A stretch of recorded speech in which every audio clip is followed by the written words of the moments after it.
اتنے زیادہ انعامات ہم پر نچھاور کیے ہیں، اتنی زیادہ نعمتیں اللہ تعالیٰ نے ہمیں عطا کی ہیں، کیا اس کا شکریہ ادا کرنا ہمارا فرض نہیں؟ کیا ان کے اللہ تعالیٰ کے ان انعامات کو زندگی بھر یاد رکھنا ہمارا فرض نہیں ہے؟ اپنے معاشرے میں تو کوئی بندہ نیکی کرے نا، اس کو ہم سیدھے منہ بلائے نا تو ارد گرد والے کہتے ہوئے احسان فراموش ہے، چھڑ شکر ہے، دفاع کری تھی کیڑی گل کیوں ہے وہ فلاں بندے نے اس کے ساتھ نیکی کی تھی، اور اس کو دیکھو ہی اس کے ساتھ سلام لینا دوبارہ نہیں کرتا۔ آپ کو آپ کی سوسائٹی قبول نہیں کرے گی، آپ کو آپ کا معاشرہ، آپ کا خاندان، بلکہ اس سے بھی آگے جائیں آپ کی ذاتی فیملی آپ کو قبول نہیں کرے گی۔ اور چھوڑ یار، اس کی کیا بات ہے، ذرا اپنے اندر جھانکیں، کیا اللہ تعالیٰ کے ساتھ بھی ہم نے ایسا تعلق رکھا؟ حالانکہ کسی ایک بندے سے بہت زیادہ انعام و اکرام اللہ تعالیٰ ہم پہ روزانہ کی بنیاد پہ کرتے ہیں۔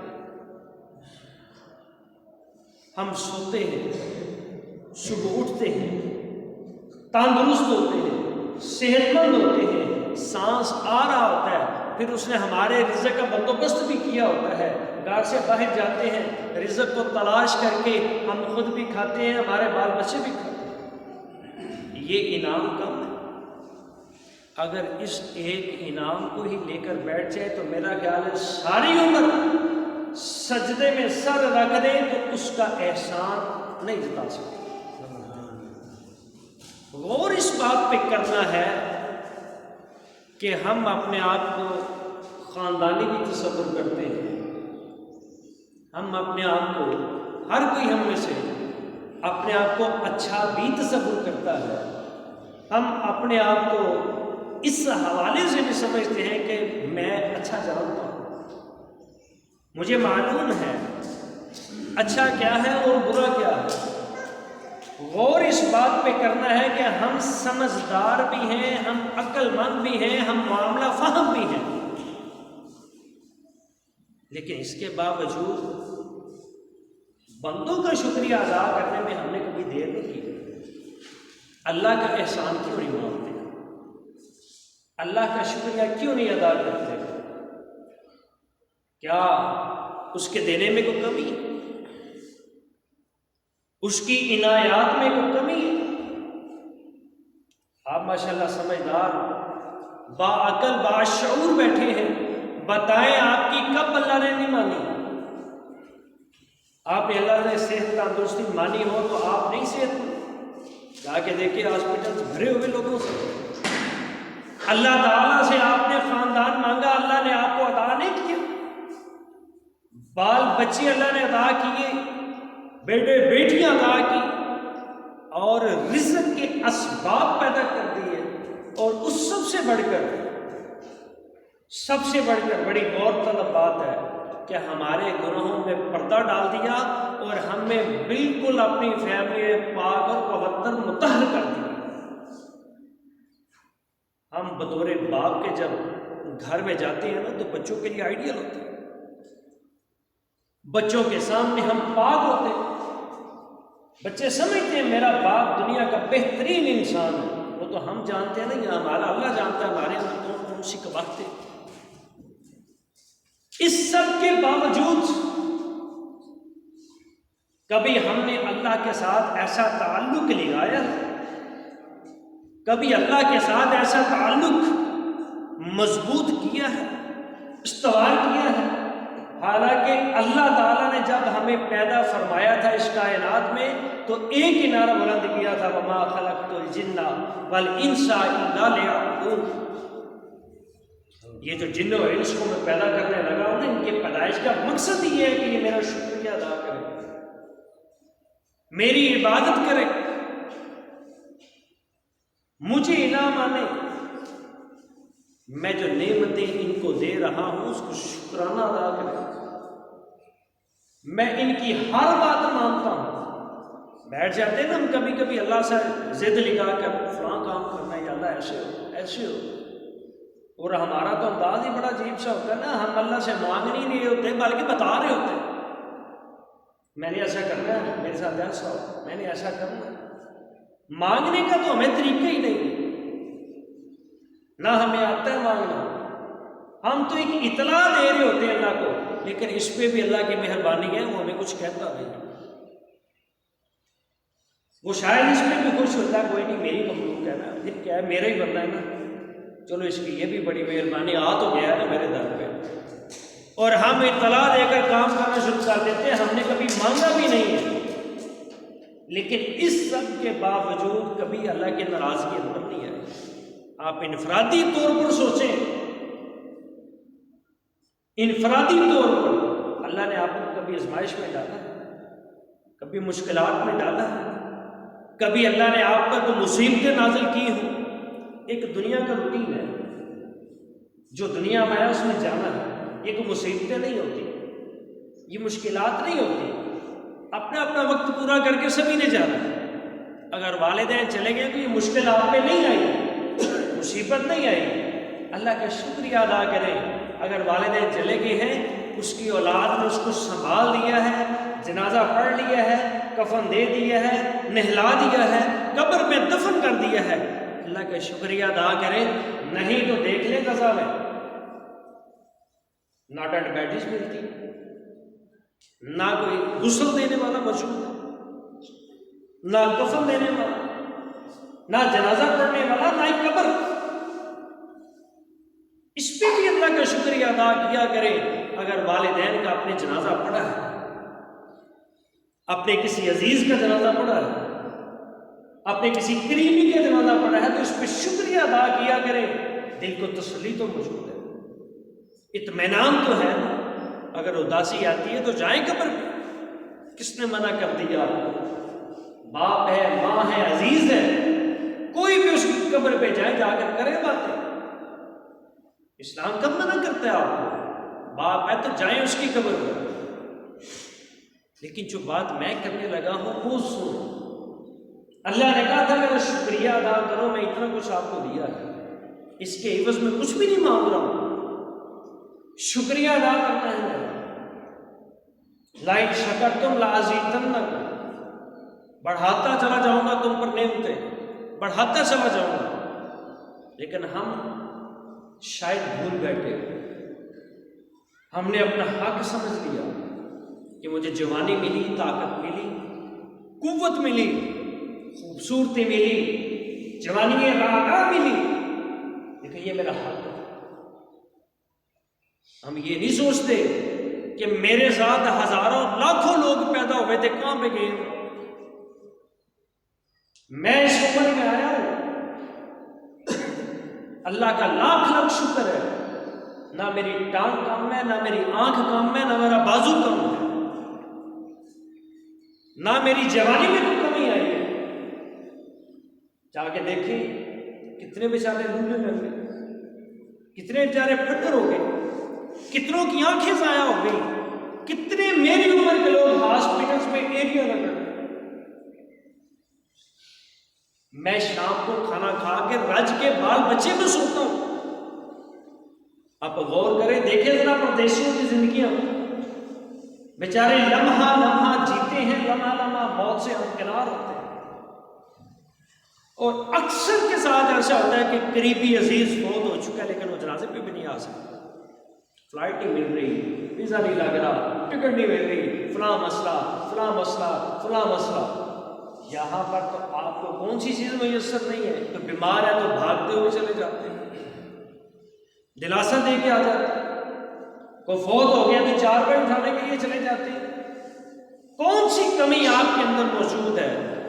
جب ہم یہ دیکھتے ہیں کہ کوئی کمی موجود نہیں ہے، تو پھر آئے اللہ کے ساتھ ہم کچھ باتیں کر لیں۔ سب سے پہلی بات، میں نے آپ کے سامنے سورہ بنی اسرائیل کی ایک آیت کریمہ خطبہ کے اندر تلاوت کی ہے۔ اللہ تعالیٰ فرماتے ہیں وَإِذَا أَرَدْنَا أَن نُهْلِكَ قَرْيَةً أَمَرْنَا مُتْرَفِيهَا فَفَسَقُوا فِيهَا فَحَقَّ عَلَيْهَا الْقَوْلُ فَدَمَّرْنَاهُ تَدْمِيرًا۔ آزمائشیں آ رہی ہیں مسلمانوں، کریا کریا، بستی بستی، نگر نگر، ملک ملک، سوائے مسلمانوں کے کوئی خجل ہو رہا ہے، سوائے مسلمانوں کے کوئی ذلیل ہو رہا ہے، سوائے مسلمانوں کے کوئی خوار ہو رہا ہے۔ کرنٹ سچویشن کو دیکھ لیں آپ، ان حالات کو آپ دیکھ لیں کہ کس طرح سے کفر، الکفر ملۃ واحدہ، ایک گروہ، ایک جماعت، ایک لشکر بن گیا۔ اس کے مقابلے میں ہم اتنے عجیب و غریب کہ ہم نے جو بیان دیے ہیں وہ بھی بڑے عجیب و غریب دے دیے، جو پالیسی ہم نے بنائی ہے وہ بھی سیاست کی نظر ہو گئی، ایک دوسرے کی مدد بھی نہیں ہم کر سکتے، یہ حالات ہم پر آ گئے۔ نبی پاک صلی اللہ علیہ وآلہ وسلم نے ارشاد فرمایا تھا یہ مسلمان تو آپس میں بھائی بھائی ہیں، اگر ایک مسلم پریشان ہے تو ساری امت پریشان ہے، لیکن یہاں پہ الٹی گنگا بہہ رہی ہے، یہاں پر کوئی پرسان حال نہیں، کسی کو کسی کے ساتھ کوئی سروکار نہیں، بس مجھے اپنی ذات کا پتہ ہے، سارا کچھ اس کے ساتھ ہو رہا ہے، میرے ساتھ کچھ نہیں ہوا۔ آنے والی تباہی، آنے والی بربادی ساتھ والے گھر میں آئی ہے، میرے تو گھر محفوظ ہے۔ بمباری کے ساتھ فلسطین والے بیچارے شہید ہو رہے ہیں، ہم تو بچے ہوئے ہیں، ہم تو بڑے سکون سے صبح بھی کھانا کھاتے ہیں، دوپہر کو بھی رج کے کھانا کھاتے ہیں، شام کو بھی کھانا کھاتے ہیں، رضائیاں لے کر بستر لے کر باہر بچے میں عیش کی نیند سوتے ہیں، اتنی غفلت کی نیند سوتے ہیں کہ صبح مؤذن بیچارہ حی علی الصلاۃ حی علی الفلاح کی صدا بلند کرتا رہتا ہے، الصلاۃ خیر من النوم کی آواز دیتا رہتا ہے، ہم ہیں کروڑ بدل کو تو شغل سمجھتے ہیں، ہمارے کانوں پہ روح تک نہیں جی، ذرا سی آواز ہمیں نصب نہیں کرتی، اتنے خواب غفلت کے شکار ہو گئے۔ اللہ تعالیٰ کے کچھ اصول ہیں، اللہ نے کہا تھا مسلمان ایک ملت ہے، وَاعْتَصِمُوا بِحَبْلِ اللَّهِ جَمِيعًا وَلَا تَفَرَّقُوا، ایک قرآن کے ساتھ نتھی ہے، ایک رسول کے مطیع اور فرما بردار ہے، ایک اللہ پر ایمان لے کے آنے والے ہیں۔ حیرت اس بات پہ ہوتی ہے جب اللہ ایک ہے، رسول ایک ہے، آنے والی کتاب ایک ہے، تو پتہ نہیں گروہ کہاں سے بنے، کیا کیا چیز لے کر ہم نے اپنی سرحدیں بنا لی ہیں، اس کا نتیجہ کیا نکلا ہے؟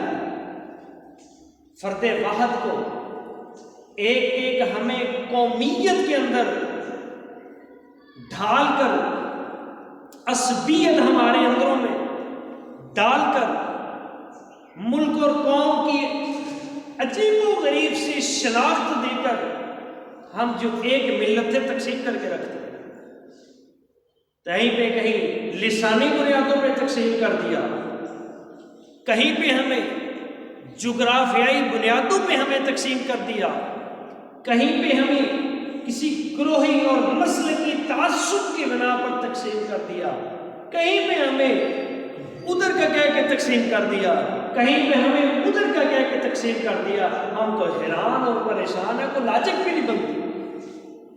کلمہ پڑھتے ہیں لا الہ الا اللہ محمد رسول اللہ کا، لیکن ہر کلمہ کو ایک دوسرے کے سامنے کافر ہے، ہر کلمہ کو دوسرے مسلک کا پیروکار نہیں ہے تو وہ مسلمان ہی نہیں۔ عجیب سچویشن اور عجیب صورتحال جب امت مسلمہ میں آئی ہے تو قرآن نے تو واضح حکم دیا تھا کہ وَاعْتَصِمُوا بِحَبْلِ اللَّهِ جَمِيعًا وَلَا تَفَرَّقُوا، اس اللہ کی رسی کو مضبوطی سے تھامے رکھو اور آپس میں تقسیم نہیں ہوگا۔ ہم نے اللہ کی نہ مانی، نے کہا جی ہم کون ہوتے ہیں ماننے والے، ہم تو نہیں مانیں گے۔ اللہ نے کہا گروہ در گروہ تقسیم نہیں ہونا۔ ہم نے کہا ہم ہو کے دکھائیں گے۔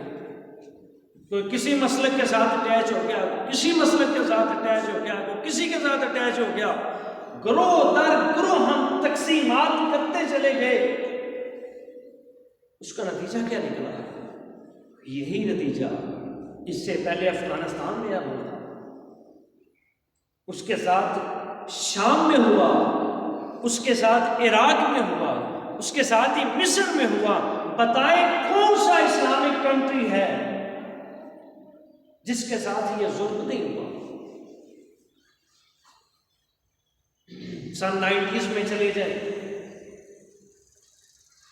یورپ کے اندر ہمارے ساتھ کیا کچھ نہیں ہوا، بوسنیا کے اندر کیا کچھ نہیں ہوا۔ باہر آ جائیں، ابھی 5-7 سال پہلے برما کے اندر کیا کچھ نہیں ہوا، ابھی تک ہندوستان میں ہمارے ساتھ کیا کچھ نہیں ہو رہا، لیکن ہم خاموش ہو کے اسی لیے بیٹھے ہیں کہ ہم تو محفوظ ہیں۔ یہ ایک فرد واحد کا المیہ نہیں ہے، من حیث القوم اسلام فرد واحد کے لیے نہیں تھا آیا، اسلام ایک پورے معاشرے کے لیے آیا تھا، کل انسانیت کے لیے آیا تھا، سبھی کے فائدے کے لیے آیا تھا، لیکن ہم نے اس کو اپنے بنا لیا، اور اپنے سے مراد اپنی ذات، اس سے آگے نہ ہم نے سوچا نہ ہم نے دیکھا۔ تو پھر اللہ تعالیٰ کے بھی کچھ فیصلے، اللہ تعالیٰ کے بھی کچھ اصول ہے۔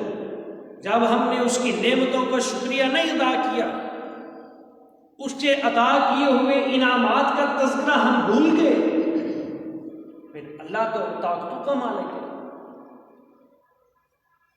جب وہ کسی چیز کو تباہ کرنے پہ آتا ہے نا تو خود ہی ارشاد فرما دیتا ہے الم تر کیف فعل ربک باصحاب الفیل الم یجعل کیدہم فی تضلیل وارسل علیہم طیرا ابابیل ترمیہم بحجارۃ من سجیل فجعلہم کعصف مأکول۔ بڑا ہاتھی کا اور چھوٹے سے پرندے کا کیا مقابلہ ہے؟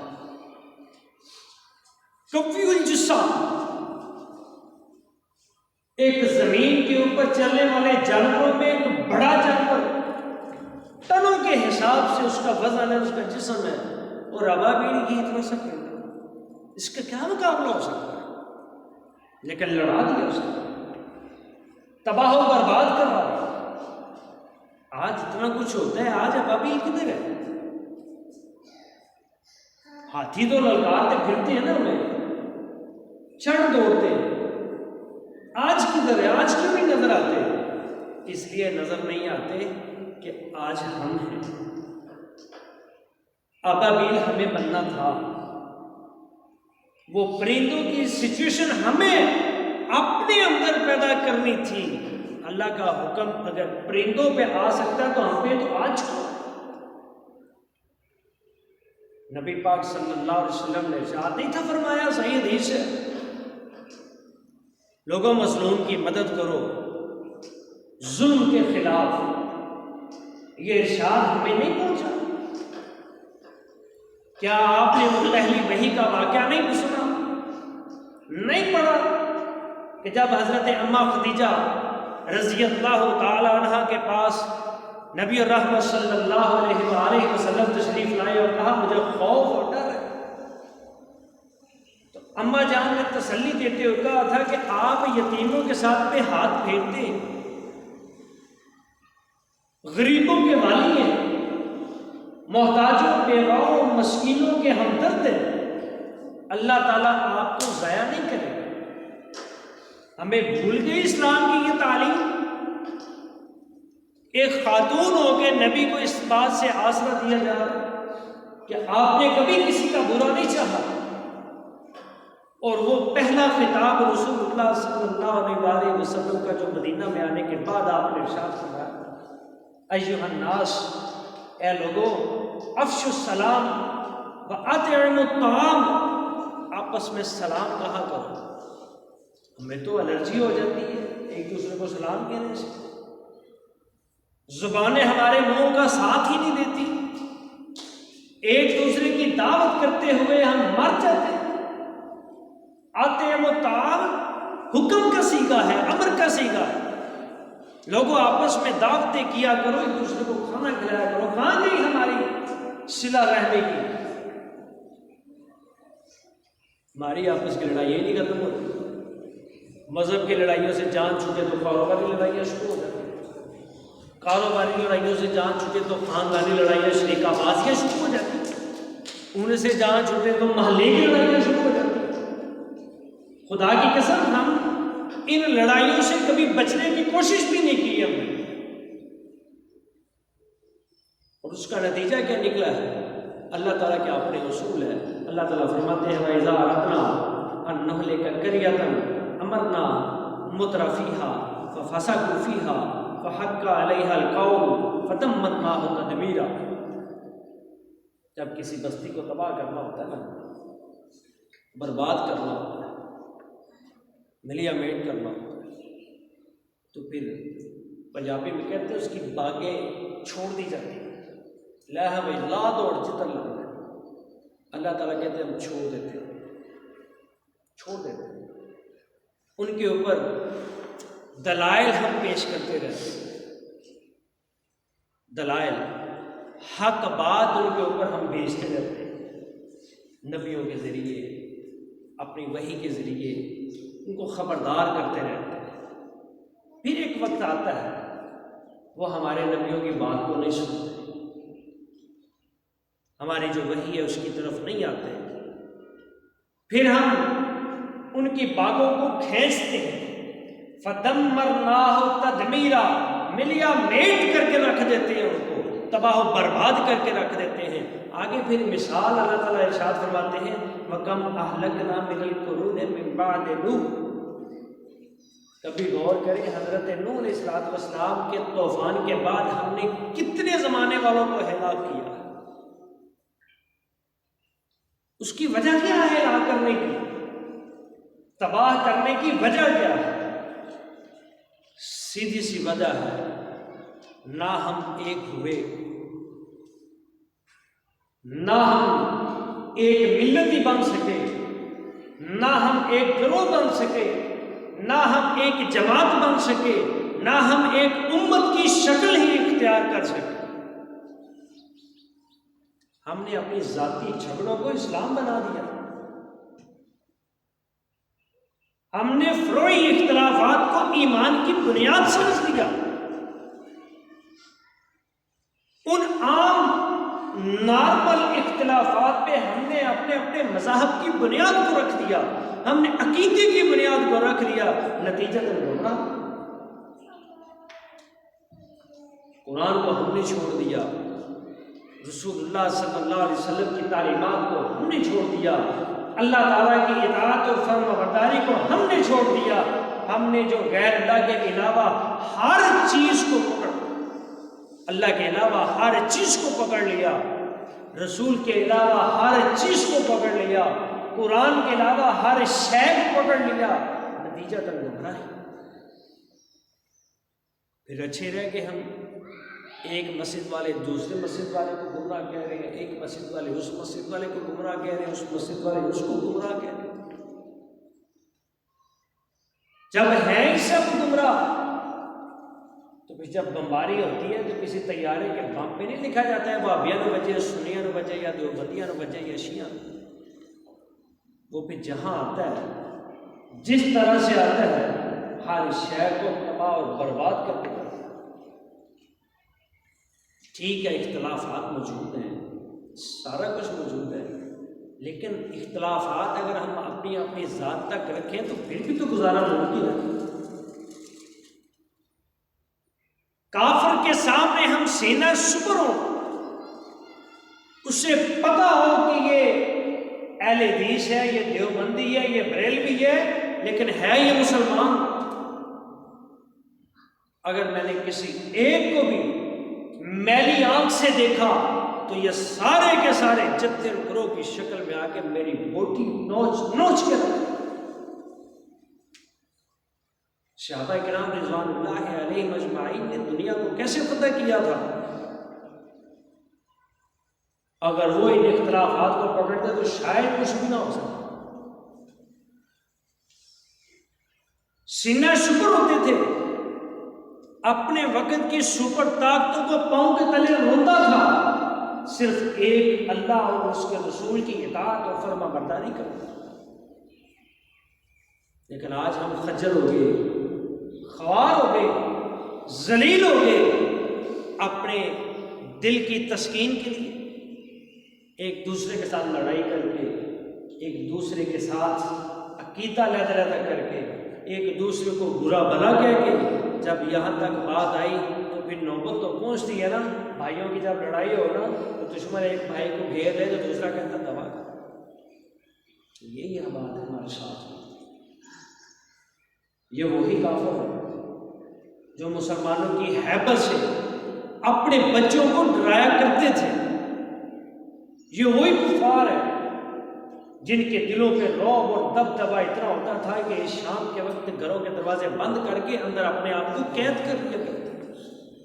آج ان کو ضرورت کیسی آ گئی ہے؟ ہم بھائی آپس میں لڑ پڑے، ہم مسلمان آپس میں ایک دوسرے کے گریبان کو پکڑ چکے ہیں، ہم نے ایک دوسرے کو برا بھلا کہنا شروع کر دیا ہے، تو کافر کو یہ طاقت ملی، اس کو یہ شے ملی ہے، آیا ہے ہمارے گھروں کے اوپر نقب لکھا کر، خدا کی قسم یہ مسلمانی نہیں ہے۔ آج دعوت اصلاح ہے، ابھی بھی پنجابی جانے ڈلیا بیرا یہ کچھ نہیں کرتا، آ جائے جو شام کو گھر آ جائے نا اس کو بھولا ہوا نہیں کہتے، آ جائے اللہ کے در پہ، آ جائے اس قرآن کو سینے سے نکالے، آ جائے نبی محتشم حضرت محمد رسول اللہ صلی اللہ علیہ وسلم کی غلامی کا دم تو ہم بنتے ہیں، ان کی اطاعت میں بھی آ جائیں، ان کی فرما برداری میں بھی آ جائیں، دن پلٹ سکتے ہیں۔ تلک الایام نداولھا بین الناس، اگر وہ دن نہیں رہے تو رہنے یہ بھی نہیں ہے، انشاءاللہ العزیز اسلام کا پرچم لہرا کے رہنا ہے۔ اسلام نے پوری دنیا پہ حکومت کرنی ہے، لیکن کیا مزہ ہوگا ہمارے ہاتھوں سے لہرا، کتنا مزہ آئے کہ ہم میں سے ہر کوئی اسلام کے لیے کوئی خدمت کر جائے، کتنا مزہ آئے گا اس زندگی کا کہ ہم اگر اس ملک کے لیے، اس قوم کے لیے، اس دین کے لیے، اس مذہب کے لیے کوئی نہ کوئی قربانی دے دیں، کوئی نہ کوئی اس کی خدمت کر جائیں۔ یاد رکھیں آج بھی اگر ہم ایک مٹھی بن جائیں، متحد ہو جائیں، یقین جانیے یہ سارے کے سارے ہاتھی ہمارا کچھ نہیں بگاڑ سکتے۔ اللہ تعالیٰ سے دعا ہے جو کہا گیا ہے، سنا گیا ہے، اس پر عمل پیرا ہونے کی توفیق عطا فرمائے۔ آخر دعوانا الحمدللہ۔